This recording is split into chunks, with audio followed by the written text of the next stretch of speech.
자, 신소재라는 거 뭐 별거 없어. 그냥 기존 물질의 성질을 변화시켜서 새로운 성질, 새로운 기능을 갖게 만든 물질을 그냥 신소재라고 한다. 신소재. 그래서 신소재의 종류는 뭐 많지. 그래서 일단 이제 요거에서 자세하게 배우겠지만은 일단은 뭐 이제 우리 그 뭐 휴대전화 표면. 네. 그럼 이제 우리 그 휴대폰 뭐지? 아이폰이냐? 네. 그래. 자, 그러면 이제 요게 이제 요 유리 있잖아. 강화 유리라든가 충격에 깨지지 않게끔 흠집 생기면 안 되지. 그러면 이제 뭐 이건 이제 여러 가지 예들을 이제 든가 이제 세부적으로 자세히 들어갈 거야. 자, 배드민턴 라켓줄, 우리 선수용 같은 경우 이제 이게 탄성을 이용해서 이제 이 배드민턴을 쳐야 되니까 경기를 해야 되니까 이 라켓줄은 굉장히 단단하고 탄성이 좋아야 돼. 그래서 고탄성의 이제 섬유로 만드는 거지. 그다음에 이제 우리 이제 그냥 백열 전구 같은 경우 에너지 손실이 크기 때문에 효율이 낮기 때문에 LED 조명으로 이제 가는 거고. 수명이 길고 에너지 효율이 높다. 이때 사용한 것이 발광 다이오드. 알지? 그다음에 이제 안경테 같은 경우도 뭐냐면 이제 안경테도 우리가 보통 이제 두 가지로 많이 하는데 기존에 이제 안경테는 이제 충격을 가면 잘 휘거나 깨지잖아. 그러니까 이제 그것을 이제 휘지 않고 깨지지 않게끔 그리고 다시 또 만약 휘더라도 어떻게 돼? 복원이 잘 되게끔. 바로 이제 이런 거고. 그리고 이제 우리가 비닐 같은 경우 이제 이거 플라스틱이라고 그래. 플라스틱. 플라스틱의 단점이 뭐냐? 분해가 안 돼. 그래서 수질이나 토양 오염을 일으키거든. 근데 이제 자연 분해가 되는 이걸 이제 우리가 생분해성이라고 얘기를 해요. 그래서 생분해성 비닐을 만들어서 이제 자연 상태에서 분해가 잘 되게끔 환경 오염을 줄이게끔. 자, 이런 것들. 그러니까 이런 식으로 이제 우리가 여러 가지 어떤 새로운 기능을 추가시키고 이제 이런 것들에 대한 것들이 바로 이제 신소재가 되는 거야. 그럼 이제 이 신소재를 우리가 얘기했을 때 크게 이제 두 가지 파트로 이제 볼 거야. 먼저 기존의 성질을 어떤 성질이냐면 전기적 성질을 변화시켜서 만든 신소재다. 그래서 전기와 자기적 성질을 변화시킨 신소재. 그래서 전기적 성질과 자기적 성질을 변화시키는 거야. 그래서 먼저 처음에 나오게 된 것이 바로 이제 반도체입니다. 반도체. 자, 우리가 이제 그 전기 전도성.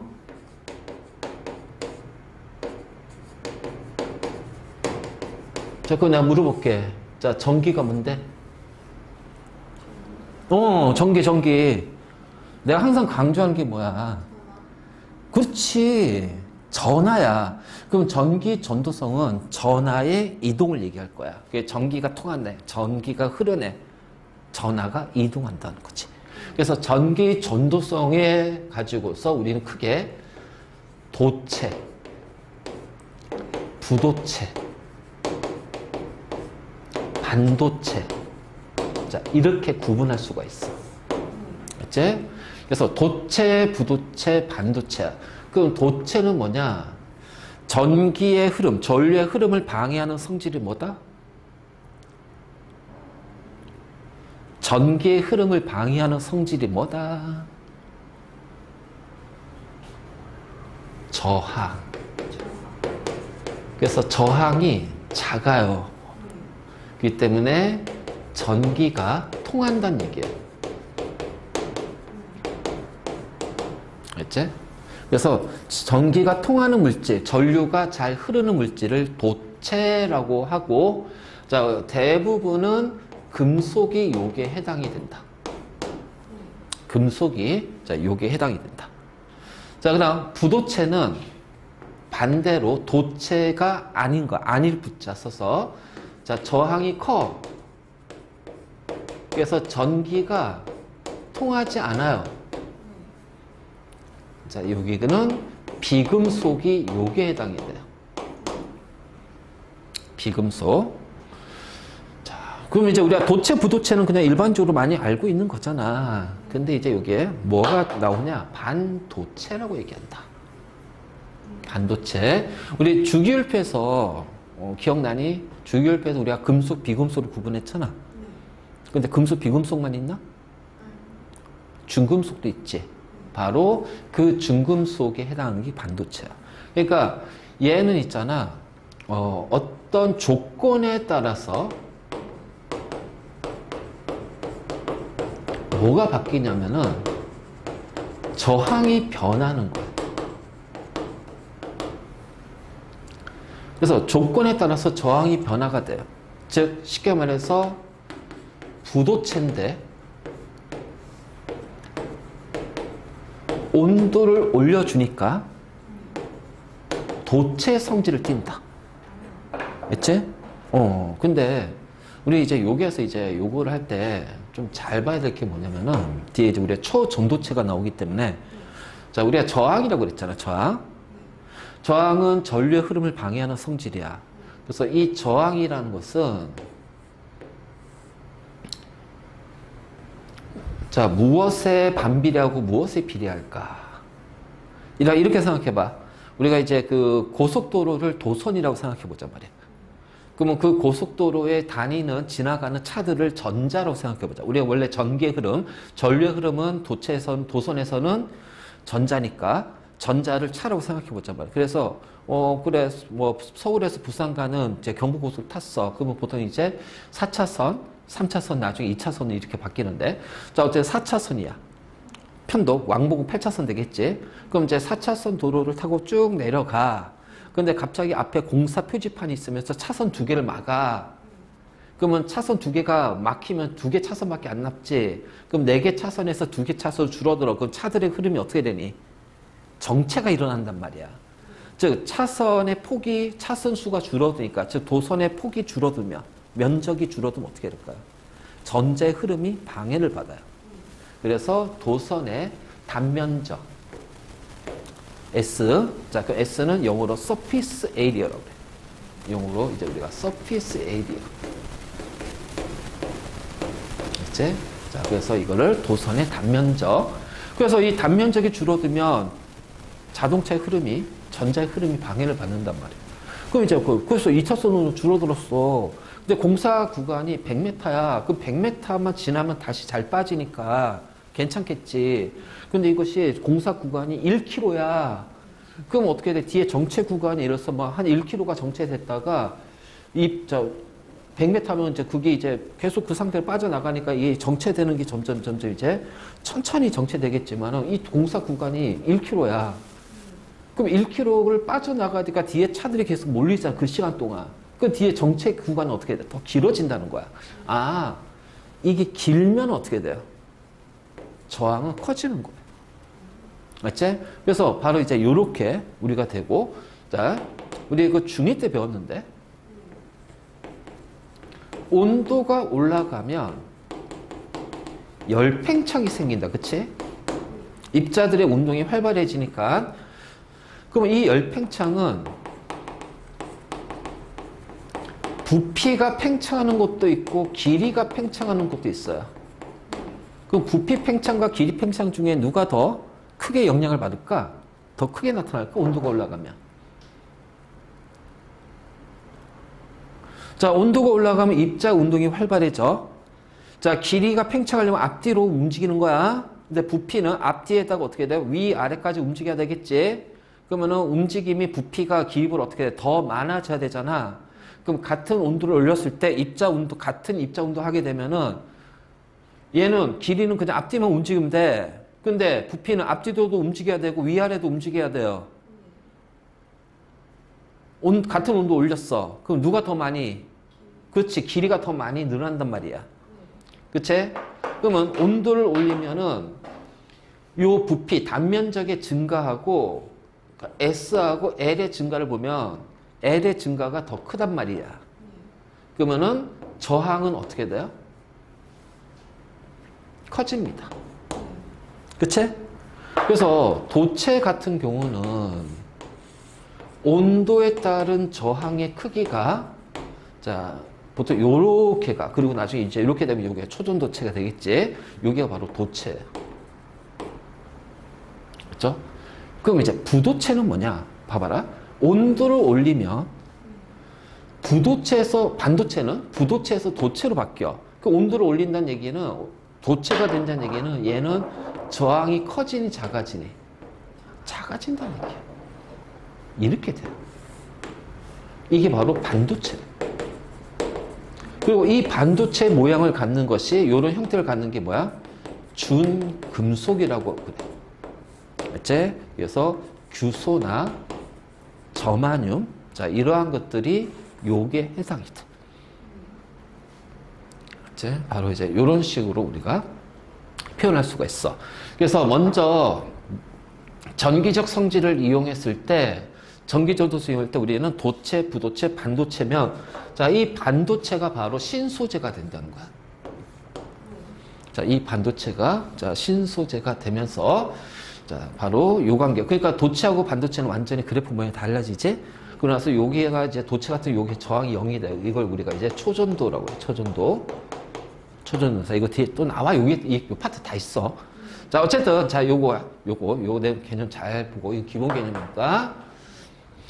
저온에서는 저항이 크지만 반도체는 빛 또는 열 에너지를 가하거나, 그 온도를 높이거나, 자, 또 하나는 뭐냐면, 불순물을 첨가하며, 전기 저항이 작아져 도체로 바뀝니다. 자, 이것이 바로 반도체. 그래서 우리가 이 불순물 첨가해서 만든 반도체를 불순물 반도체라고 하는데,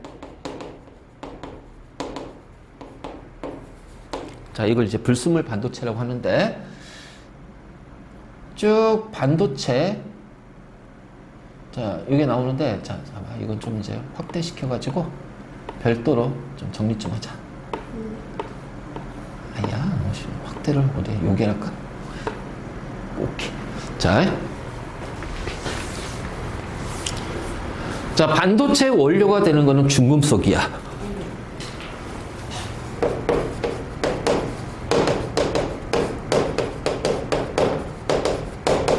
주로 규소나 저마늄입니다. 중금속이죠.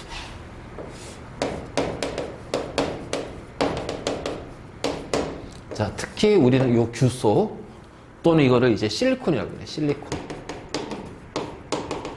실리콘 또는 실리카. 근데 그냥 실리콘이랄 거야. 그럼 규소는 이제 주로 많이 쓰는 게 이제 규소니까 얘는 14족의 원소다.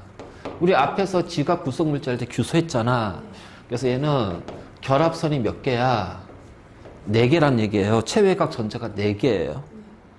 그래서 자, 이런 식으로 돼 있으니까 우리가 규소가 있으면 이렇게 4군데에서 공유 결합할 거예요. 누구랑? 규소끼리.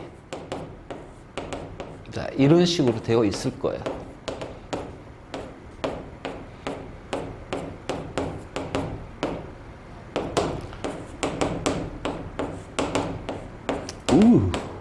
이거 어디까지 그려야 되지? 여기까지만 가자. 자, 이렇게 되어 있어. 그럼 얘는 순수하게 오로지 무엇으로만 이루어져 있다? 규소로만 이루어져 있다. 그래서 얘를 우리는 순수 반도체라고 해. 그치? 자, 이것이 바로 이제 순수 반도체야. 그래서 얘는 이제 우리가 온도 가지고서 이제 온도를 올려주면 그때 이제 저항이 줄어드는 거지. 온도. 그래서 순수 반도체는 얘는 오로지 온도로 조절할 거예요. 온도를 이용해서 자, 전기 전도성을 조절할 거예요.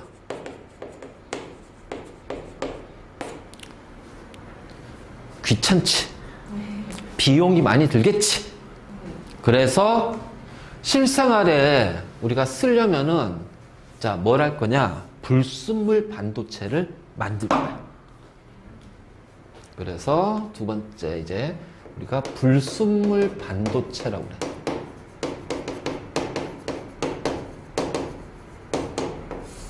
불순물 반도체. 자, 순수한 반도체에다가 불순물을 첨가할 겁니다. 자, 이거를 우리는 도핑이라고 그래. 이제 도핑한대요. 불순물을 첨가하는 것을 도핑이라고 해요. 도핑. 그럼 이제 요 불순물이 뭐가 되냐면, 자, 이게 순수한 반도체는 규소로 이루어져 있지. 14족에. 자, 요게 이제 불순물이 될 수 있는 것이 크게 이제 두 가지야. 자, 13족의 원소가 있을 수 있고요. 자, 15족의 원소가 될 수도 있어요. 그래서 13족 붕소, 알루미늄 될 수도 있고요. 자, 15족에는 보통 이제 우리가 인을 많이 써요. 인, 질소인, 이렇게 돼요. 그런데 13족의 물질을 첨가하는 것과 15족의 물질을 첨가하는 것은 좀 차이가 난다. 이제, 자, 만약 우리가 이제 붕소라고 해보자 말이야. 그 붕소는 원자번호 5번이야. K 껍질 2개, L 껍질에 3개입니다. 체외각 전자 몇 개예요? 3개니까 공유 결합 몇 개를 가져요? 얘는 3쌍의 공유 전자쌍을 가져요.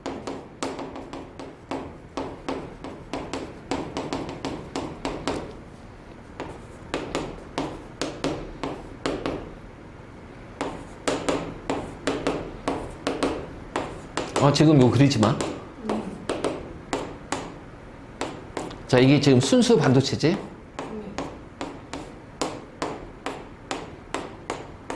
근데 여기에다가, 자, 붕소를 도핑할 거야. 알지? 그러면, 여기에는, 이렇게 되겠지? 얘는 세쌍의 공유 전자쌍이지? 자, 그러면, 얘하고 비교해봐요. 여기 비교해봐. 요 자리를 비교해봐. 여기엔 전자쌍이 2쌍이야. 근데 여기는 지금, 자, 여기까지 가게 되면은 전자가 1개지.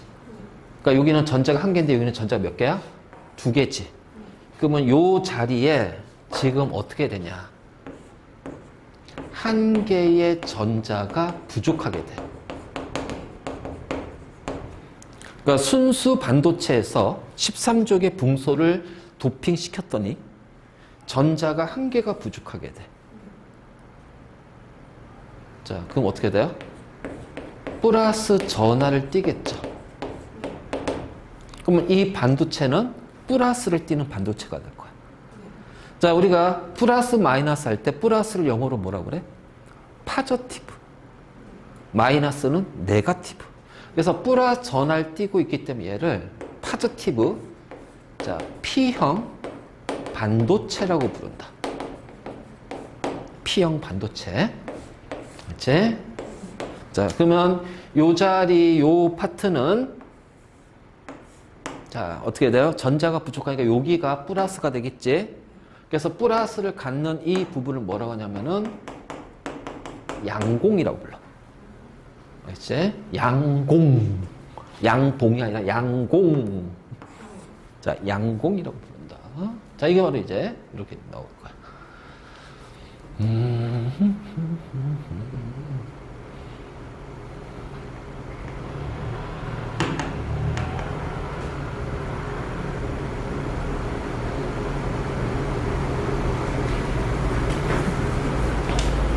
그래서 불순물 반도체에서 순수한 반도체에다가 13족의 원소를 도핑하면 플러스를 띠고 있는 P형 반도체.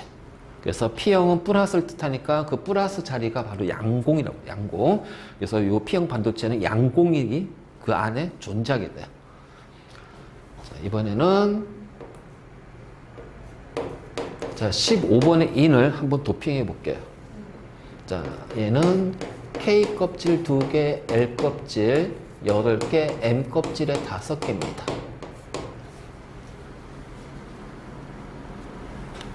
알지?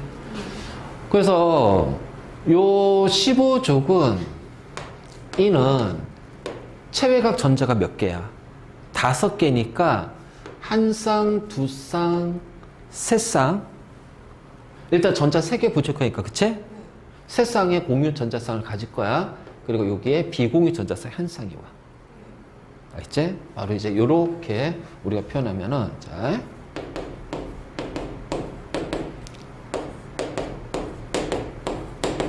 자, 순수 반도체.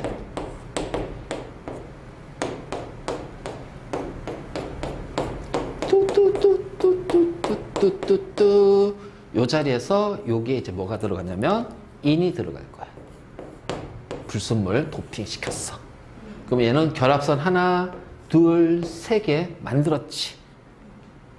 자, 요 비공유 전자쌍하고 규소하고 공유 결합해버려. 그래서 얘가 공유 전자쌍으로 바뀌어. 그래서 얘가 이제 뭐가 되냐면 얘가 공유 전자쌍이 된대. 변할 거야. 그럼 규소는 전자가 하나가 남지. 그치? 전자가 하나 남지. 그러니까 이렇게 돼버리니까 여기가 전자가 하나 남아. 그럼 얘가 전자가, 자, 없으면 이제 전하량이 0인데 전자가 하나가 생겨버렸지. 자, 이걸 우리는 이제 자유전자라고 그래. 그래서 자유전자가 생겼어요. 그래서 한 개의 전자가 많아요. 그래서 바로 마이너스 전하를 뜰 겁니다. 맞니? 그래서 마이너스 전하 띄어. 그러면 플러스를 파지티브라고 했잖아. 마이너스는 네거티브. 그래서 얘는 N형 반도체가 된다.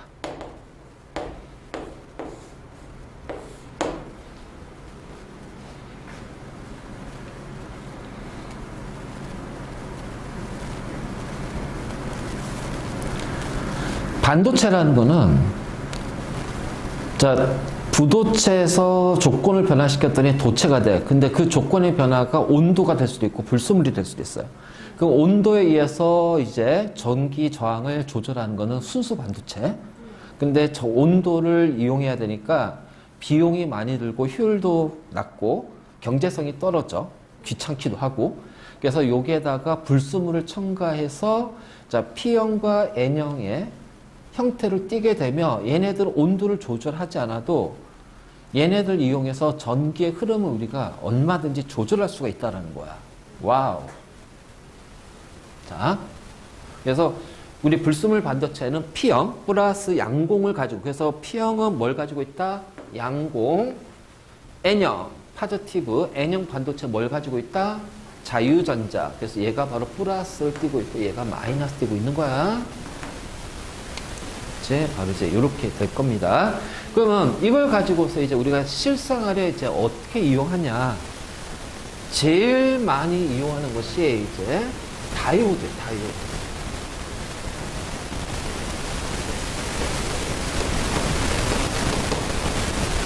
우리 이 불순물 반도체를 이용해서 다이오드를 많이 쓸 건데, 자, 우리가 사용하고 있는 전기는 뭐다? 교류야, 교류.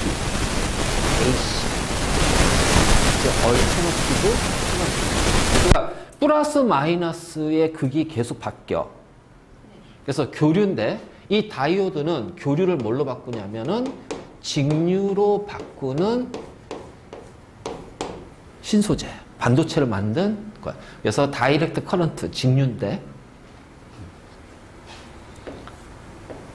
자, 요렇게 갈 겁니다. 자, P형 반도체하고요, N형 반도체를 만들어요. 그럼 P형과 N형 반도체를 만들고, 그럼 이 P형과 N형을 붙였지. 얘를 PN 접합면이라고 그래.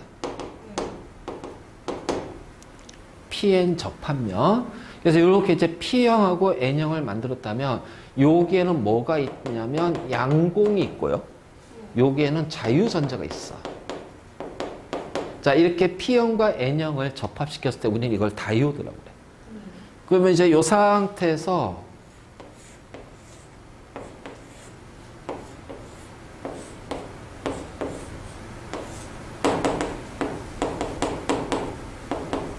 자, 교류 전원을 이렇게 이제 연결시키는 거지. 그리고 여기에 전구를 설치할 거예요.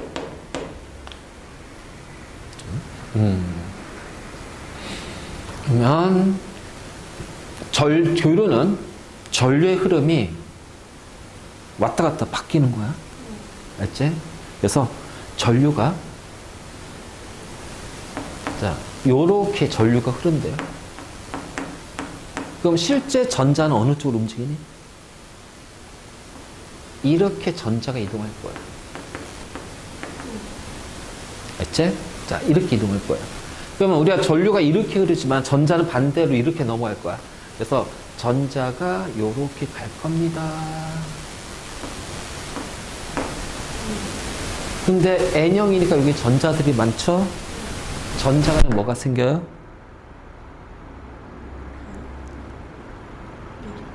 그치. 미는 반발력이 생기겠죠? 그래. 반발력이 생길 거야. 그래서 전자 간의 미는 반발력과 여기 있는 자유전자들이 이렇게 접하면으로 다 밀릴 거야. 알지? 접하면 밀릴 거야. 자, 전류가 이렇게 가. 그럼 전류는 플러스 띄고 있지? 그럼 여기에 전류하고 양봉, 플러스를 띄니까 이 둘 사이 또 뭐가 생겨? 그치? 반발력이 생기니까 양공이 접합면으로 다 몰릴 거야. 알지? 자, 접합면으로 몰릴 겁니다. 그쵸? 그래요. 그러면은, 여기에서 전자가 이렇게, 자, 반발력 때 이렇게 밀려가고요. 양공이 이렇게 넘어가겠죠. 반발력 때문에. 그러면 전자는 계속 이렇게 흐르네요. 전류는 계속 이렇게 흐를 수 있겠네요. 그치? 그러면 여기에 불이 반짝반짝 들어올 거야. 그치? 왜냐면 여기에 반도체에, 불순물 반도체에 전하가 이동하니까. 자, P형, N형.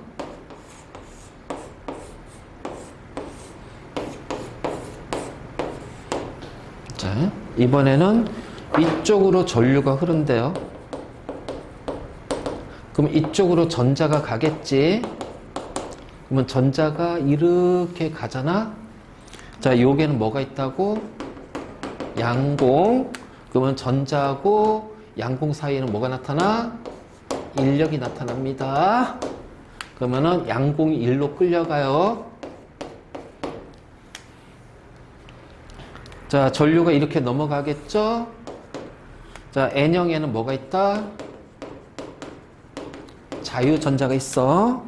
그러면 전류는 플러스를 띄니까 인력이 생기겠지? 그래서 자유전자가 이렇게 이동해요. 그러면은 우리 요 접합면에서는 자, PN 접합면에서는 전하의 이동이 있어, 없어? 없지? 자, 그러니까 불이 안 들어와. 그치? 자, 바로 이런 식으로. 자, 여기에서는 어떻게 돼? PN 접합면에서는 플러스 넘어가죠? 마이너스 넘어가지? 전하의 이동이 생기잖아. 그러니까, 이게 바로 다이오드야. 그래서 우리가 요 N형과 P형 반도체와 N형 반도체를 접합시킨 다음에 교류 전원을 연결하게 되면은 전류가 항상 일정한 방향으로 흘렀을 때 전기가 작동하는 거야. 선생님, 그러면 일로 갈 때는 전기가 흐르지만 일로 갈 때 전기가 흐르지 않으니까 이게 불이 깜빡깜빡 거리지 않나요? 깜빡깜빡 거려. 그게 뭐야? 그게 우리가 이제 그 주사율이라고 그래, 주사율. 알겠지? 그게 바로 주사율이야. 그러니까 이게 어떤 거냐면, 그냥 빛이 올 때, 우리 좀 다 교류가 들어오잖아. 그 이 안에는 지금 다이오드가 있었단 말이야. 다이오드가 있어가지고, 이제 이거를 전류의 방향을 항상 일정하게 만들어.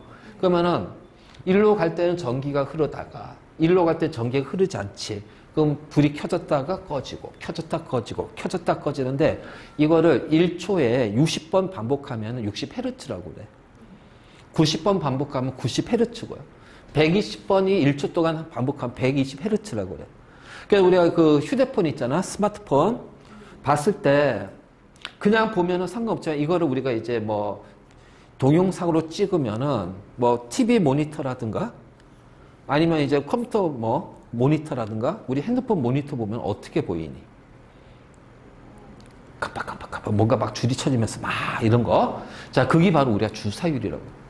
이게 1초에 60Hz면 60번이 왔다 갔다 반복해. 60번이 왔다 갔다 반복하고, 만약 120Hz라면 120번이 반복해. 그러면 깜빡했을 때 꺼지는 파트의 시간이 굉장히, 자, 이 헤르츠가 클수록 어떻게 돼? 주사율이 커질수록 이 검게 되는, 꺼지는 시간 타임이 굉장히 적어지지. 그 우리 눈에서 그 봤을 때 어떻게 연속적으로 보인단 말이야.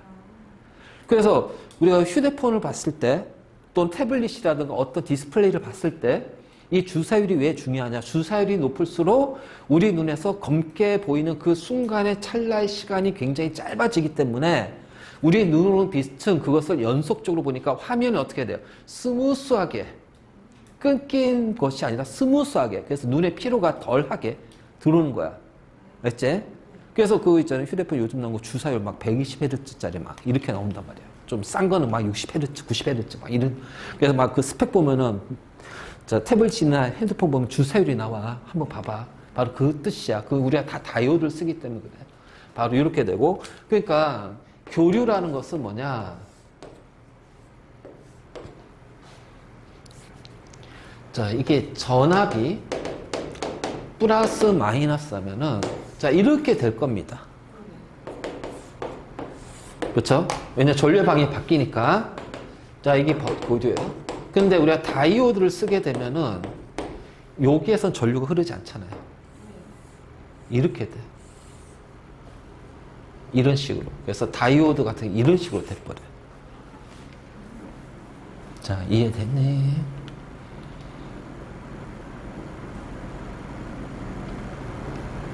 그리고 통합각 2에서는 이 N형과 P형을 이용해서 태양전지라는 것이 이제 나올 거야. 그게 이제 2학기 기말고사 시험 범위로 마지막 파트로.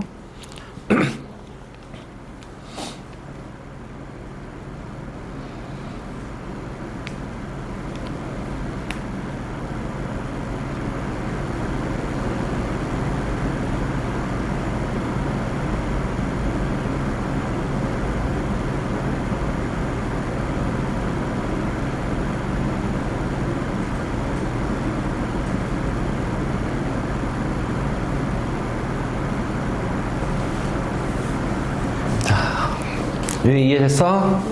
자, 우리가 N형, P형 반도체가 어떻게 이용이 되는지. 자, 이렇게 될 거야. 그래서, 자, 요런 식으로.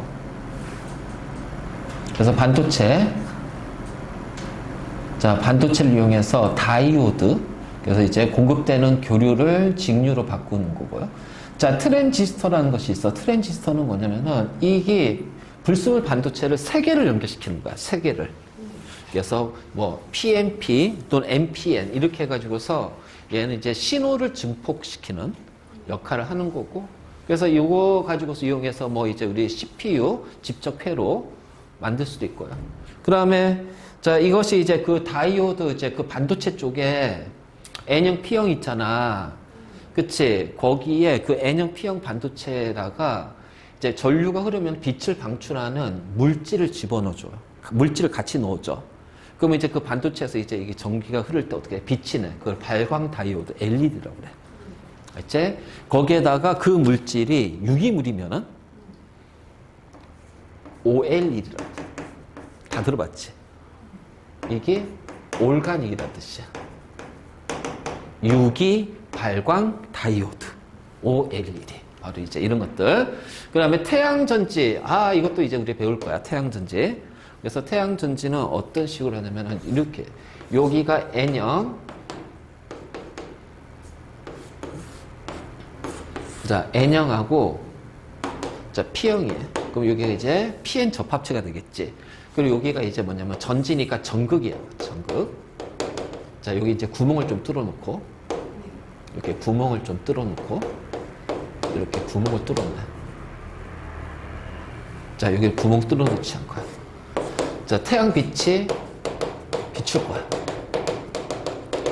자, 이게 N형이니까 자유전자 있겠지. 자, P형이니까 양공이 있겠지. 그러면 이게 이제 이렇게 접합하게 되면은 자유전자들이 이렇게 몰리고, 왜냐면은 양공은 이렇게 몰릴 거야. 자, 이 상태로 만들다가 이제 태양빛이 딱 들어와. 그러면 이 자유전자가 태양의 비례에너지 흡수해. 그래서 이 자유전자가 태양빛을 흡수하게 돼. 자, 안정해, 불안정해져? 에너지 흡수하면. 불안정해지니까 얘네들이 이 전극적으로 끌려가요, 이렇게. 그래서 여기가 마이너스가 돼. 그 반대로 어떻게 돼? 일로 가니까 양공은 일로 끌려가요. 자, 플러스가 돼. 여기 이제 이쪽에 이제 전극 자유선자에 몰려. 그럼 내가 여기에다가 이제 연결시켜버려. 그럼 어떻게 돼? 전자가 이렇게 흐르는 거야. 이게 바로 태양 전지야. 그래서 여기가 마이너스 극이 되고, 여기가 플러스 극이 되는 거야. 이걸 2학기 때 배울 거야. 바로 이런 식으로 이제 이용을 한다. 맞지? 그래서 반도체를 이용하는 게 다이오드, 트랜지스터, 직접 회로, CPU, 뭐 LED, OLED, 뭐 태양 전지 이런 것들 다 반도체를 이용하는 거고, 알지? 그래서 바로 이렇게 돼요. 자, 그러면 그 외에도 이용되는 게 뭐 이제 뭐 압력, 가스, 방사능 감지기. 그래서 이제 저항, 온도나 압력에 따라서 저항이 바뀌는 성질을 이용해서 우리가 어떤 이제 감지하는 거라든가. 자, CD 플레이어도 마찬가지로 광통신, 그 전류 흐를 때 레이저 빛을 통해서 CD에 있는 것은 있는데 요즘 CD 안 쓰니까. 바로 이제 이런 거고. 적외선, 자외선 감지기도 마찬가지로 이것처럼 빛이 흐르면 어떻게 전류 흐르잖아요. 그치? 그래서 예를 들어서 우리가 적외선 감지기면 그 적외선에 빛이 들어온단 말이야. 그럼 그 적외선에 빛이 들어오면 최소한의 전류가 흐르기 때문에 그 흐르는 것을 가지고서 이제 그것을 화상을 띄워서 이제 빨갛게 우리가 보이게 하는 자, 감지기 이러한 것도 다 반도체를 이용하는 것이다. 이제 바로 이제 이렇게 돼. 자, 그 다음 이제 초전도체가 있는데 우리가 도체 같은 경우는 온도가 높아지면 저항도 커집니다. 맞니? 그쵸? 아까 그래프 그렸잖아. 그래서 X축이 온도고 Y축이 저항이면은 자, 요렇게 된단 말이야. 그래서 요 관계가 딱 가다가 자, 아주 극저온에서 갑자기 이렇게 돼버려. 그래서 여기가 저항이 0이 돼. 그러면 V는 IR에서 I는 R분의 V예요. 자, 저항이 0이 되니까 전류는 어떻게 돼요? 무한대로 가요. 전류가 굉장히 커진단 말이야. 자, 전류가 커지기 때문에 자, 전류가 흐르면 그 주변에 뭐가 생겨? 자기장이 생겨. 그래서 거기서 생성되는 유도 자기장이 굉장히 커진단 말이야. 그래서 이 과정을 우리는 뭐라 하냐? 초전도 현상이라고 그래. 그러면 이때 저항이 0이 되는 이 온도를 뭐라 하냐면 임계 온도라고 부르고요. 일반적으로 금속 같은 경우는 이 임계 온도는 굉장히 낮은 극저온이야. 극저온의 온도야. 알겠지? 극저온의 온도. 그래서 바로 이제 이렇게 표현할 수가 있고, 그 다음에 이제 전류의 세기가 커지잖아. 그러면은 전류의 세기가 커지면은 이것이 오히려 그 손실되는 전력을 줄일 수가 있어. 그래서 손실되는 전력이 줄어들 수가 있어. 자, 이건 이제 우리가 이제 통합각 2에서 2학기 때 배울 거야. 이것도 기말본인데 손실 전력이 주니까 우리가 이제 발전소에서 전기를 만들었을 때 각 가정에 보내는 과정. 그때 송전선, 전선에서 발생하는 전력이, 손실되는 전력이 줄어들 수가 있지. 바로 거기 이용하고. 자, 자기장이 굉장히 커지잖아. 그럼 자기장이 커지게 되면은, 자, 저항이 없으니까 이거를 우리가 자기 부상 열차 같은 거 만들어낼 수가 있단 말이야. 바로 이제 이런 식으로 우리가 표현이 됩니다.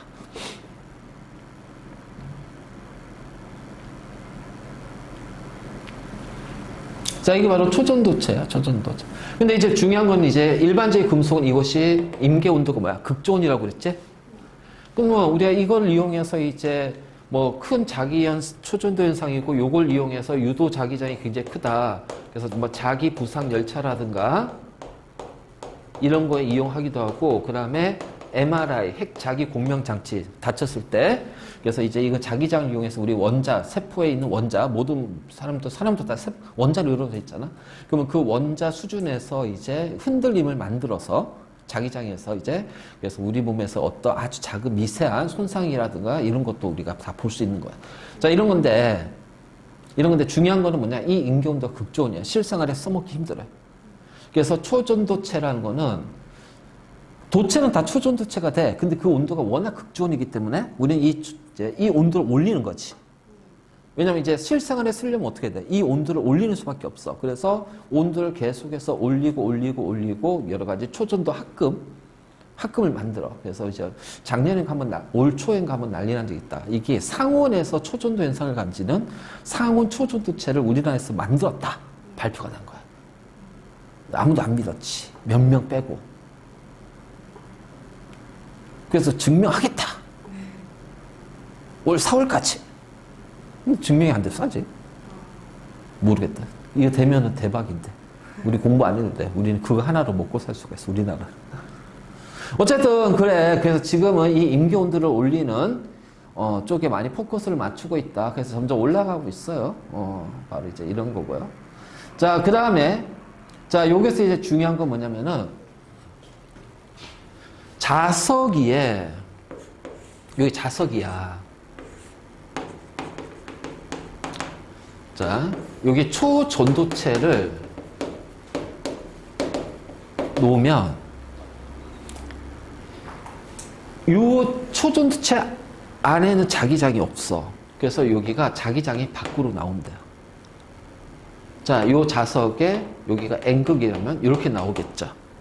그럼 자기장끼리 만나니까 여기가 뭐가 생겨요? 반발력이 생겨버려요. 그래서 이 초전도체가 주변에 이렇게 밀어내요. 자기장을. 이렇게 밀어내요. 알지? 자, 이거 조심해야 돼. 마이너스가 아니야. 이걸 뭐라고 한다? 마이스너. 마이너스가 아니라 마이스너 효과라고 그래. 그래서 초전도체 내부에서는 자기장이 없어지면서 이 자기장을 밖으로 내보내. 왜냐면 우리가 일반적으로 자석에 여기가 N극이고 S극이라면 N극에서 자기장이 나와서 S극으로 들어가잖아. 그래서 이렇게 들어가잖아. 그러면 자석 내부는 SSN으로 이렇게 자기장이 간단 말이야. 근데 초전도체는 이게 없다는 거야. 없고 그래서 계속 어떻게 돼? 밀어내는 거야. 들어오는 걸 밀어내는 거야. 들어오는 걸 밀어내. 그래서 자기장을 계속 밀어냅니다. 그럼 자석하고 어떻게 돼요? 자석에서 자기장이 나오니까 어떻게 돼요? 얘네들이 서로 청력에서 뜬단 말이야. 그래서 자석 위에 초전도체가 막 뜨는 현상. 알지? 뜬다는 거야. 그럼 이거를 손으로 퉁 치면 어떻게 될까? 쫙 간단 말이야. 그래서 이거를 그래서 실제로 이제 보면 이제 우리 할 수 있어. 만들 수 있어. 약간 좀 돈이 들겠지만. 자석을 이런 네일 형태로 만들어요. 자석을 네일 형태로 만든 다음에 뭐 조금 이제 뭐 금속 있지? 약간 이제 인계온도가 조금 높은 금속 가지고서 액체 질소는 우리가 구할 수 있으니까 자, 액체 질소에다 담궜다가 핀셋으로 손으로 잡으면 안 돼요. 동상이고 그걸 자석에 올려놔. 그럼 이제 이게 마이스너 때문에 효과 때문에 뜬단 말이야. 이 상태에 툭 쳐. 그럼 자석을 따라서 뱅글뱅글 계속 돌아요. 이게 바로 자기 부상 열차 원리야. 알지? 그래서 마이스너 효과라는 거 주변의 자기장을 밀어낸다. 왜? 자기 내부의 자기장을 없애기 위해서 밀어낸단 말이야. 그러니까 이게 자기장이 통과해서는 안 되거든. 통과를 못 시켜. 그러니까 계속 들어온 자기장 밀어내는 거야. 그래서 밀어내는 자기장에 의해서 반발력, 자석하고 반발력 때문에 뜬다는 거죠. 이것을 마이스너 효과라고 불러요. 마이스너 효과. 그렇죠? 그래서 여기 있지. 자, 초전도체 위에 자석을 놓았을 때 또는 이제 뭐냐면 자석 위에다가 초전도체를 올려놨을 때 이게 초전도체가 자석을 밀어내는 거야. 주기장에 자기장을 밀어내니까 자석이 뜨는 현상 또는 자석 위에 초전도체가 뜨는 현상. 자, 이런 식으로. 그렇잖아. 초전도체 해가지고 레일을 만들 수 없으니까 자석이라 만드는 거지. 그렇지? 그러면 이제 이게 중요한 게 뭐냐? 중요성은 이 임계 온도를 올리자는 얘기야. 그래서 상대적으로 높은 온도로 올리게 되면 이제 이것이 경제성이 생기게 되고 그것을 통해서 뭐 핵융합 장치에도 사용할 수가 있고요. 입자 가속기에도 사용할 수가 있고요. 초전도 전력 케이블, 그치? 이 전력 손실이 없어지니까 자기 부상 열차, MRI, 핵 자기 공명 장치 이런데 사용할 수가 있다. 그치? 특히 핵융합 장치는 인공 태양을 만들 때. 그래서 요 안에 온도가 약 1억도예요. 1억도. 1억도가 되면은 이제 1억도 왜냐면 이제 우리가 요 핵융합 반응 태양이 이제 태양 우리 태양 배웠지만 태양 중심에서 수소 핵융합 반응이 일어났잖아. 근데 이 핵융합 반응이 일어나기 위한 조건이 두 가지야. 온도하고 압력이야. 근데 그 온도도 굉장히 높겠지만 여기서 한 이제 1600만 켈빈 온도야. 1600만 도씨. 근데 거기 압력이 압력이 굉장히 커서 그 온도야. 근데 지구에서 압력은 많아봤자 뭐 몇십 기압이거든? 그러니까 온도를 이제 핵융합을 일으키려면 온도를 높여야 돼. 그 온도가 1억 도씨야, 1억 도씨. 그래서 1억 도씨에서 온도가 되면은 그 정도의 온도에서는 기체들이 다 분리가 된다. 그러니까 원자가 분리가 돼서 원자 핵과 전자로 쪼개져. 그거를 이제 우리가 플라즈마 상태라고 그래. 고온의 플라즈마. 그러면 이제 이게 플러스 마이너스 띄고 되니까 이것들이 이제 어떻게 되냐면 이게 뚫고 나가면 안 되잖아. 이 만약 이 뚫고 나가면 굉장히 위험합니다, 이거. 그래서 그거를 가둬야 돼요. 그래서 강한 자기장으로 가둬버려요. 그래서 그때 강한 자기장 얻기 위해서는 반드시 초전도체가 있어야 된다. 알지? 자, 그 다음에 입자 가속기도 마찬가지야. 강한 자기장을 이용해서 자, 이런 어떤 원자 핵이라든가 이런 것들이 이제 그 자기장에 의해서 이제 도는 거지. 그래서 요 입자 가속기인데, 자, 이게 처음에 입자 가속기가 만들어졌을 때 만일 우려한 게 뭐냐? 이 입자가 아주 작은 미세 입자죠. 원자 핵이라는 전자들이 만약 이 입자 가속기가 돌다 보면 굉장히 큰 에너지를 얻게 되면서 그 에너지에 의해서 뭐가 생기냐면 블랙홀이 생길 수가 있어. 그래서 1mm의 블랙홀이 말이야. 1mm의 블랙홀이 지구를 달과 같은 궤도면으로 돌고 있다면 한 100년도 채 안 돼서 지구는요, 블랙홀에 흡수가 됩니다. 문제 여기서 블랙홀이 만들어진다고 해서 처음에 많은 물리학자들이 반대를 했어. 경고를 막 했어. 다행히 블랙홀이 만들어지지 않았지. 만약 만들어졌으면 우리는 없었을 거야. 맞아. 이제 그런 거예요. 입자 가속기. 그래서 입자 가속기 해가지고서 이제 양자 역학과 관련된 여러 가지 이제 사용하는 거고요. 바로 이제 이런 거죠. 그래서 우리가 이런 어떤 전기적 성질에 의한 할 때 이제 반도체가 있었고, 그 다음에 이제 초전도체가 있었어. 자, 그 다음에 이제 뭐냐? 그래핀이야, 그래핀. 자, 그래핀은 흑연에서 오는 건데, 흑연은 탄소입니다. 자, 탄소는 기본적으로 이렇게 되는 거죠. 그치? 그래서 얘를 우리가 탄소로 놓을게요. 근데 얘는 이렇게 단일 결합을 세 군데서 해. 자, 이게 바로 다 탄소야. 자, 이렇게 공유 결합을 해버려. 오이씨, 뭐야, 이거. 육각형의 벌집 구조를 이루고 있네? 이런 식으로. 계속 그려야 되나? 어쨌든 이런 식으로 되어 있으면서, 자, 이것이 판이면은 그 밑에 또 판 있고, 판 있고, 판 있고. 아까 우리 판상형 구조 해가지고 배웠잖아. 흑음모. 감희, 각, 운, 석 따위가. 꼭, 감희, 각, 운, 석 따위가. 독립형, 단사슬, 복사슬, 판상, 망상. 그치? 그래서 각섬, 감남석, 휘석, 각섬석, 흑음모, 석영, 장석. 그치? 이거. 그래서 이렇게 해서 좀 외우면 돼. 감희. 자, 그것처럼, 그래서 얘도 뭐야. 이게, 흑음모가 이제, 요 판과 판이 이제 쌓인다고 그랬잖아. 그 판과 판 사이 약하게 돼 있어. 그래서 힘을 가하면은 이게 잘게 이 판이 부서져 나가는 거야. 바로 이렇게 되는 게 흑연이야. 그러면 봐봐라. 단일 결합이니까 여기가 없어지는 거야. 그 여기에 전자가 하나 남네요. 그래서 여기에 전자가 하나씩 남아요. 그래서 이 하나 남는 전자가 마치 금속에 있는 자유전자처럼 움직이는 거야. 자, 탄소는 비금속이니까 전기 전도성 없잖아. 근데 이 자유전자처럼 움직이니까 흑연은 뭘 가져? 전기 전도성을 갖는 거야. 전기 전도성. 그래핀은 있잖아. 이 흑연의 한 층이야.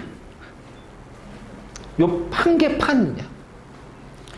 그래서 이 그래핀을 과학자들이 흑연에서 그래핀을 뽑아내려고 굉장히 많은 연구를 했습니다. 꽤 오래전에. 근데 어떤 과학자는 그래서 이제 이거 했어. 그래서 어떤 과학자가 이 그래핀을 흑연에서 뽑아내는 방법을 찾아내가지고 노벨상을 타. 근데 어떻게 한 줄 알아? 종이에다가 흑연 있지. 쉽게 말해서 우리 이제 뭐 연필 심 아니야. 흑연을 쫙 칠해. 이렇게 종이에다 칠한 다음에 별거 아니야. 뭐 다른 과학자 막 복잡하게 막 실험하고 막 했는데 이 사람은 되게 간다. 테이프 있지. 테이프로 딱 붙여. 떼. 그 테이프의 접착력에 의해서 이 판 하나가 떨어져. 그래가지고 현미경 봤더니 오씨 한 개 판이야. 그래서 이 사람 노벨상 탔어. 흑연 굉장히 간단하게 만든 거야. 그래서 이렇게 됐어. 그럼 이제 이 흑연에서 이제 이 한 개로 만든 것이 한 층이 바로 그래핀이야. 그래핀은 일단 전기 전도성이 굉장히 좋아요. 있죠? 그리고 얘는 매우 단단합니다. 누구보다? 다이아몬드보다. 그래서 이걸 가지고서 그래핀 이제 가지고서 여러 가지 디스플레이라든가 여러 이제 뭐 전지라든가 다양하게 자, 상상도 못할 만큼의 어떤 활용성이 굉장히 높아. 이제 그래서 그래핀이 나온다. 그러면 그래핀하고 같이 딸려서 나오는 게 뭐냐? 플로렌이야, 플로렌. 우리가 흑연 있지, 흑연. 얘도 탄소고. 다이아몬드도 탄소야. 천연 다이아몬드는 귀금속으로 되게 비싸. 땅 속에서 오랫동안 자, 열과 압력을 받아서 다이아몬드가 되는 거고, 우리가 이제 흑연에다가 열 압력을 가하면은 다이아몬드가 만들어져요. 자, 이것은 인공 다이아몬드라고 그래요. 자, 모조는 다이아몬드가 아니라 가짜라는 얘기고, 얘는 인공 다이아몬드야. 그래서 이걸 이용해서 이제 우리가 고음용 다이아몬드가 이런 거지. 그래서 이제 이렇게 해서 인공 다이아몬드를 만들 때, 이때 탄소 원자 60개가 떨어져 나와. 얘야. 공처럼 생겼지. 그래서 이런 육각형, 오각형 형태로 해서 60개 탄소 원자가 공의 표면에서 오각형, 육각형을 이루고 있는 게 바로 플로렌이에요. 그래서 여기가 이제 안에 공처럼 돼 있으니까 안에 비어 있지. 이 안에다가 여러 가지 뭐 원자라든가 물질들을 넣어서 운반할 수 있는 여러 가지 형태로 만들 수 있다. 이걸 우리는 뭐라고 한다? 플로렌이라고 한다. 자, 그래서 이게 뭐 50개짜리도 있어요. 50개짜리 있고 60개짜리도 있어요. 자, 이렇게 만든 게 바로 플로렌이다. 그래서 전기적 성질을 이용했을 때 세 번째 그래핀 있고 더불어 자, 플로렌 알아두는데 그래핀은 어디서 나온 거다? 흑연에서 나온 거다. 알지? 그래서 전기 전도성이 있다. 그래서 이러한 이제 이게 자, 그래핀으로 이용하는 것이 얘는 뭐 전구로 사용할 수 있겠지. 그래서 에너지 전극 소재로 사용할 수 있고, 자, 그러다 보니까 뭐 전지, 2차 전지 이런 데 쓸 수 있고요. 자, 얘는 굉장히 단단하고 그랬으니까 초경량 고강도 소재 쓸 수 있고요. 디스플레이로 쓸 수도 있고요. 그렇죠? 뭐 반도체 소재로 쓸 수 있고요. 방열 소재. 왜냐면 이제 전기가 흐른다는 얘기는 반대로 열 전도성도 굉장히 크기 때문에 방열 소재로도 쓸 수 있고요. 그렇지? 액정이 있다, 액정. 자, 액정이란 뜻은 액체 결정이라는 뜻이야. 액체 결정.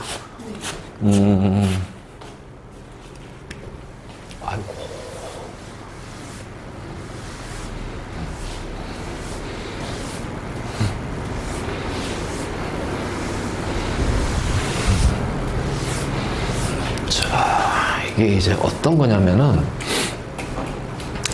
저 고체는 규칙적인 배열을 가지고 있어요. 그래서 입자들이 이렇게 규칙적인 배열을 가지고 있는 거야. 자, 액체는 자, 완전히 불규칙한 배열을 가지고 있는 거지. 자, 액체의 결정은 이 고체와 액체의 중간 배열을 가지고 있어. 요렇게. 그래서 이런 중간 배열을 가지고 있는 거를 자, 우리가 액체 결정이라고. 리퀴드 크리스탈. 리퀴드 크리스탈이야. 그랬을 때 온도에 따라서 또는 에너지에 따라서 이렇게 갈 수가 있고 이렇게 갈 수가 있어. 그러니까 보통 이제 온도에 의해서 얘네들의 입자의 배열이 규칙적으로 될 수도 있고요, 불규칙적으로 돼요. 알지? 그래서 보통 열이나 전압을 가하면 액체와 같이 불규칙한 성질을 갖게 돼. 그치? 입자 운동이 활발해지니까. 그래서 이렇게 가는 게 열 또는 전압을 가했을 때고요.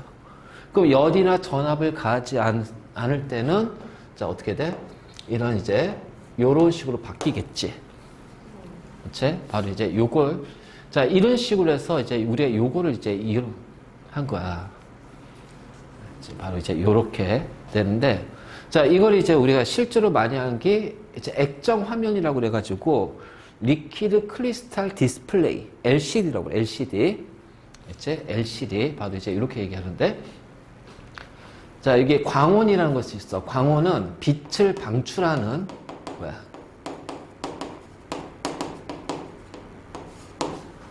자, 편광판은 빛의 방향을 한쪽 방향으로만 하게 되는 거야. 그래서 요렇게 이제 편광판을 세워놓고 요 사이 이제 액정을 채워 넣는 거지. 자, 액정을 채워 넣는 거지. 그러면은 액정을 채워 넣었을 때, 자, 이게 이제 빛이 이제 편광판을 통과할 거 아니야? 자, 통과할 거야. 편광판을 통과했을 때, 요 안에 있는 액정의 배열, 자, 액정의 배열이 달라지는 거야.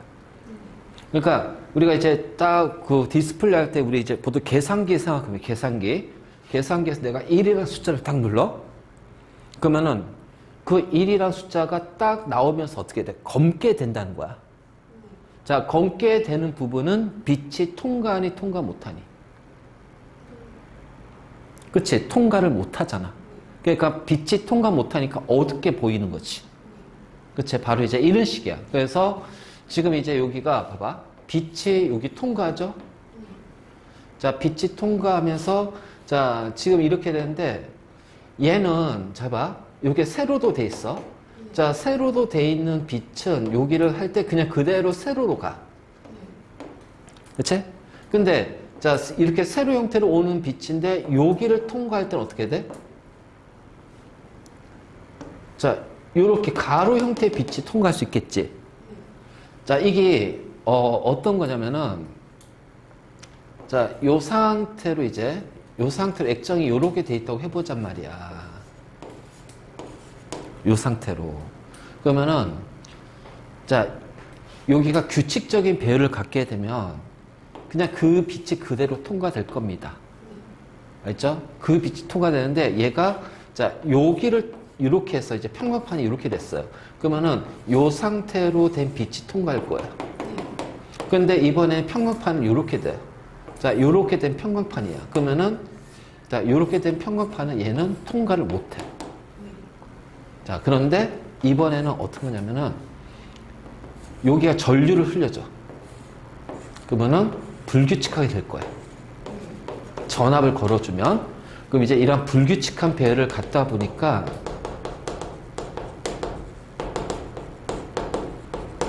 자, 불규칙한 배열을 갖다 보니까 자, 요런 형태로 통과되는 빛이, 그러니까 요렇게 통과되는 빛이 충돌하겠지. 충돌하면서 여기서 뭐가 있냐면은 산란이 돼버린단 말이에요. 그러니까 산란이 되니까 이제 위아래 이제 이렇게 이 방향이 세로지. 세로 방향으로 이제 파동하는 빛이 산란이 되면서 얘는 모든 방향으로 산란이 으로 퍼져나갈 거야. 그러니까 자, 요렇게 되는 것도 있고요. 요렇게 되는 것도 있고요. 요렇게 되는 것도 있을 거예요. 그러면 우리가 요렇게 이제 평광판 이번에 이제 이렇게 놨을 때 어떻게 돼? 자, 요 평광판으로 하는 요 빛이 통과할 수 있다는 거지. 그래서 요걸 가지고서 우리는 이제 디스플레이를 할 수가 있는 거야. 자, 그러니까 어떻게 돼? 전압을 걸어주면 불규칙한 배열을 하기 때문에 요 빛은 평광판을 통과하게 된다. 하지만 전압을 걸어주지 않을 때는 규칙적인 배열을 갖게 되니까 처음 간 방향과 자, 같은 얘가 이렇게 통과가 되는데 문제는 얘는 이쪽으로니까는 이쪽으로 자, 이 방향은 통과를 못 하는 거야.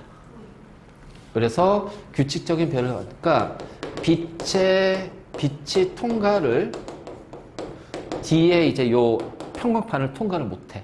그래서 요 빛은 통과하는데 얘네들은 통과를 못 하는 거야. 그러면 우리는 이제 요것만 이제 보게 되는 거지. 그 여기는 이제 검게 보이는 거야.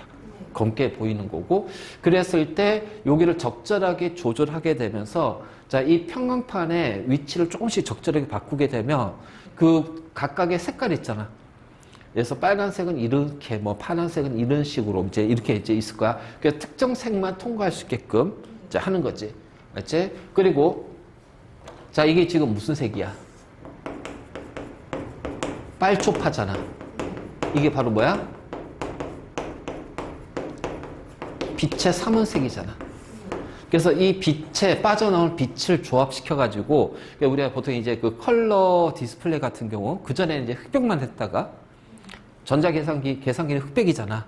근데 이제 우리는 이제 그냥 이런 컬러 디스플레이 같은 경우, 컬러 LCD는 요 삼원색을 가지고서 이제 하는 거야. 그래서 여기 빨간색이 빠져나왔어. 빨초 뭐야? 합하면 노란색. 빨파면은 자홍색. 초파면은 청록색.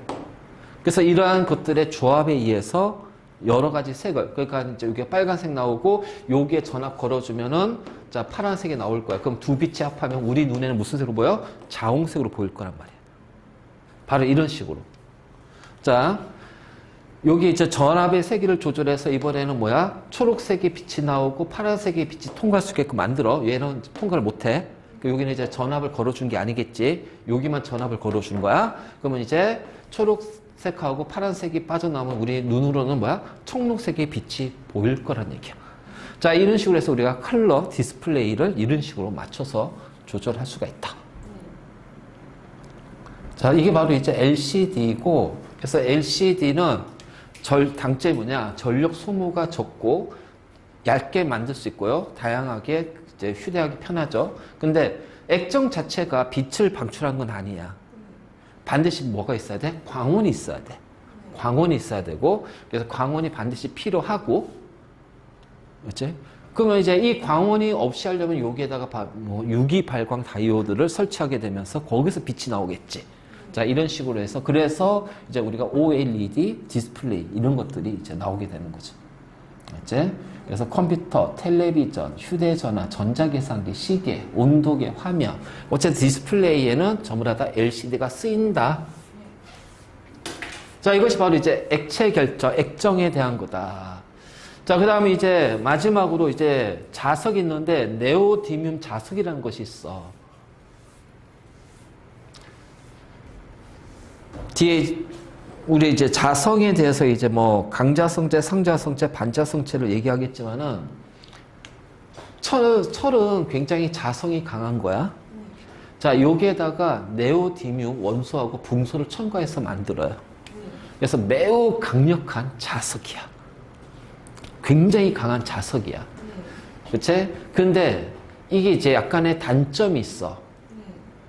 철이기 때문에 녹이 좀 잘 쓸어. 그리고 열에 약하다는 거야. 즉 뭐냐면은 고온이 되면은 자석의 성질이 사라져요. 그리고 다시 회복되지 않아요. 그래서 열받으면 안 돼. 열받으면 안 돼. 알지? 그래서 바로 이제 이런 게 있다. 자, 이걸 우리가 어디에 많이 쓰냐면 하드디스크. 그러니까, 자, 그 다음에 이제 스피커라든가 모터에 많이 쓰이는데, 모터. 우리 그 발전기 배웠지? 기억나나? 그 이제 자석이죠, 자석. 그때 이제 네오디뮴 자석을 설치하는 거야. 그래서 하드디스크 같은 경우 이제 뭐냐. 우리가 그 데스크탑 컴퓨터에 또는 뭐 노트북에 이제 데스크탑 같은 경우 이제 열이 발생하잖아요. 전기가 흐르니까. 그럼 이제 그 열에 의해서 하드디스크가 손상을 입어. 왜? 이게 자석이, 네오디뮴 자석이 손상을 이제 회복이 안 되잖아요. 그래서 반드시 뭐가 필요해? 쿨링 시스템이 필요하다는 거야. 그래서 가끔 가다가 이제 그러잖아. 하드가 뻥 났어. 하드 나갔어. 그 저장된 게 다 날라갔어. 바로 대부분이 네오디뮴 자석이 열에 망가진 거야. 바로 이제 이런 식으로 우리가 표현할 수가 있다. 알지? 그래서 전기적 성질을 이용해서 만든 신소재. 반도체, 초전도체, 그래핀, 액정. 알지? 그리고 이제 우리가 이제 자기적 성질을 하는 것이 이제 초전도체도 있고요. 네오디뮴 자석도 있어요. 바로 이제 이렇게 자 있다라는 거지. 자, 그 다음에 지금 여기에서 이제 하나 빠졌는데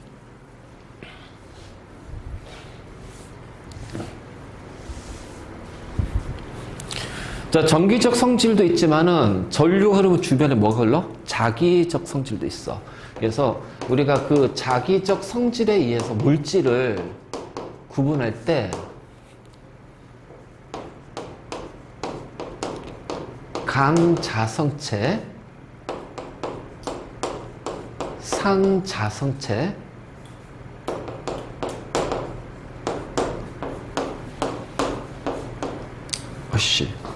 그 다음에 마지막에 반자성체가 있어.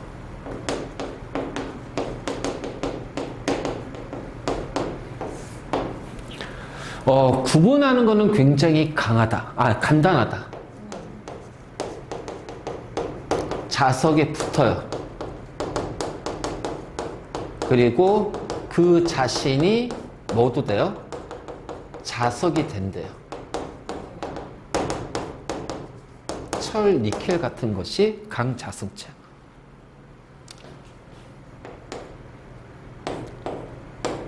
붙지 않아요. 알죠? 자석이 될 수가 없어요.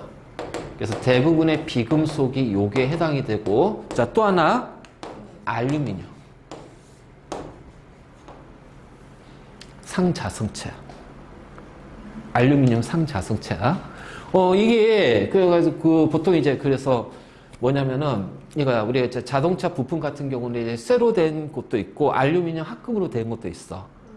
그래서 이제, 어디가 이제, 뭐, 전기적 계통이 고장났다, 뭐, 그 다음에 뭐, 이제, 뭐, 안에 부품에 이상이 생겼다. 그러면 이제 그것에 의해서 이제 막 확인할 때, 또는 이제 이것이 제대로 된 부품을 썼는지, 그 알루미늄 합금을 써야 되는데, 그걸 이제 쇠로 된, 철로 된 합금을 썼어. 철로 된 거 썼어. 그럼 구분하는 게 뭐, 그 있잖아. 그 전기사들이 손에 하나씩 꼭 들어.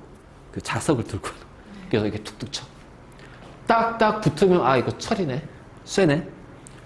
쳤는데 안 붙어. 야, 이거 알루미늄이네. 이걸 확인할 수가 있는 거야. 왜? 철은 자석에 붙어. 알루미늄은 붙지 않아. 알지? 자, 반자성체라는 것이 있어. 반자성체. 우리는 자석에 붙는 것과 붙지 않는 것, 이 두 가지만 있다고 생각하잖아. 아니야. 자석에 밀려난다는 거야. 그래서 반이에요, 반대야, 반대. 알지? 그래서 자석에 밀려난다. 밀려난다. 자, 대표적인 뭐가 있을까? 이거 진짜 중요한 거야. 바로 물! 그래서 흐르는 물줄기에 아주 강력한 자석을 갖다 대면 이 물은 어떻게 될까요? 그렇지. 밀려난다. 밀려난다. 맞지? 자, 흐르는 물줄기에 아주 강력한 전기를 갖다 대면 어떻게 될까요? 끌려간다. 물은 끌려간다. 이거 물은 끌려가. 그럼 이제 우리가 이제 물이 대표적인 반자성체라고 그랬잖아. 근데 학교 문제에서 내신 문제 어떻게 나온 줄 알아? 다음 보기의 물질 중에서 반자성체를 골라라. 그 중에서 뭐 쭉 해가지고 디귿, 오이, 리을, 설탕물. 자, 그러면 오이는 반자성체일까 아닐까? 반자성체지. 오이의 90%가 물인데? 그렇지. 설탕물. 반자성체지? 물. 이런 거. 이런 식으로 문제 나온다니까? 그래서 오이도 반자성체. 이게 이제 일부 학교에서 이제 이런 것 식으로 내신 나와가지고 막 애들 헷갈렸어. 막 틀리고. 선생님, 이거 안 배웠는데. 야, 물이잖아. 오이의 대부분 물이잖아. 야, 엄마, 아빠 또는 할아버지, 할머니 등산 가실 때 뭘 챙겨가? 오이. 그렇잖아. 오이, 왜? 수분 보충. 오이. 아니, 엄마하고 누나 있으면 뭐 해? 얼굴에 오이팩. 수분 보충. 피부에 수분 보충하려고 오이팩 하잖아. 그래, 오이. 오이. 자, 사람은 뭐다? 70% 물이니까 반자성체. 물론, 자, 중간에 뭐 적혈분은 강자성체 되겠지. 철분 있으니까. 아니면 뭐 그런 거야, 그런 거. 그래서 바로 이제 이렇게 되는 거지. 그래서 이러한 강자성체, 상자성체, 반자성체, 자, 이런 것들이 있다. 그래서 이러한 어떤 자기적 성질을 이용한 것이 이제 우리가 초전도체나 네오디뮴 자석, 자, 이렇게 우리가 구분할 수 있다. 물론 이제 이렇게 해서 이제 한번 돌리면, 두 번째는 이제 조금 더 세세하게, 더 자세하게 좀 들어갈 거야. 그래서 뒤에 이제 트랜지스터라든가 이런 거에 대해서 조금 더 자세하게, 강자성, 상자성, 반자성, 요거에 대해서 조금 더 자세하게, 자, 세분화 시켜가지고. 그래서, 왜냐면 이제 우리가 그 철광석이라는 것이 뭐냐면, 암석이에요, 암석. 그 철광석은 언제 만들어졌냐면, 고생대 때 만들어져. 그러니까 이게 멘틀이라든가 마그마에는 철광석이 많이 들어가 있어. 그럼 이게 해령 있잖아, 해령. 해령에서 이런 식으로 이제 해양 지각이 만들어지겠지. 여기 해령이야. 그럼 해령은 마그마가 상승하면서 이렇게 해양 지각이 만들어집니다. 그렇죠? 여기 해양 지각이 만들어져요. 그러면 요 해령에 열곡을 기준으로 좌우에서 이렇게 벌어지잖아요. 그쵸? 자, 그러면은 이쪽이 N극이에요. 북극이에요. 이쪽이 남극이에요. 그럼 어떻게 돼? 요 안에서 이제 마그마에 철광석이 있을 거 아니야. 그치? 그러면 이제 철광석이 일정하게 배열이 될 거예요. 만약 이런 식으로. 이런 식으로 배열이 될 거예요. 그러면 여기도 북극 쪽을 향해야 되니까 이렇게 배열이 되겠죠. 그치? 근데 이제 이렇게 되다가 남극과 북극이 바뀌어. 이게 남극과 북극이. 그러니까 이제 우리가 이제 자북 자남이라고 그래. 그러니까 이제 북극이 S극이고 남극이 N극이거든?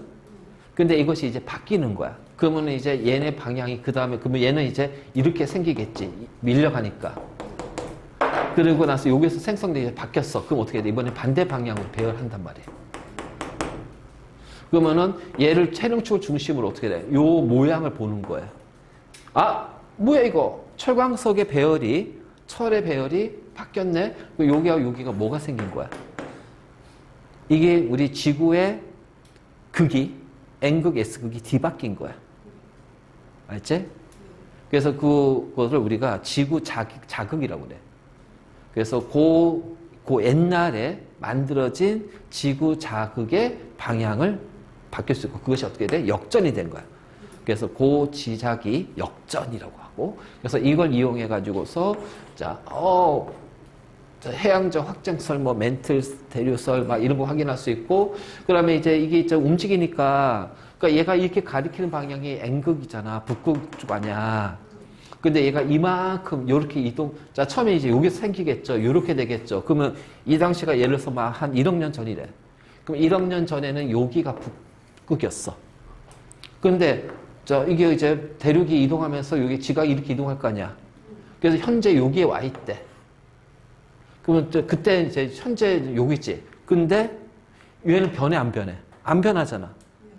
그치? 앵그가 안 변하잖아. 그럼 얘를 봤더니 요거야. 근데 얘는 예전에 어떻게 돼? 여기였잖아. 그럼 이만큼 이동했다는 얘기예요. 그래서 이걸 이용해서 이제 우리는 나중에 지구과학에서 막 문제 푸는데, 자, 다행히 이거는 이제 수능 과목이 아니라 내신 과목이라, 이게 이제 지구과학 원에서 수능에서 이제 이런 문제를 풀어야 돼. 이걸 통해서 대륙이 어떻게 이동했는지 막 찾아내고, 우리가 역으로 추산을 하는 거야. 막, 어우, 머리 복잡해. 막 이런 식으로, 자, 뭐 하는 거지. 그러니까 이런 것들을 우리가 자기적 성질을 이용해서 이제 뭐 얘기할 거다. 근데 이거는 이제 나중에 이제 고2 때, 내후년에 이제 학교 내신 지구과학 선택했으면 이걸 하고, 안 하면은 뭐, 지구과학 선택 안 하면 이거 할 필요 없어. 그래서 보통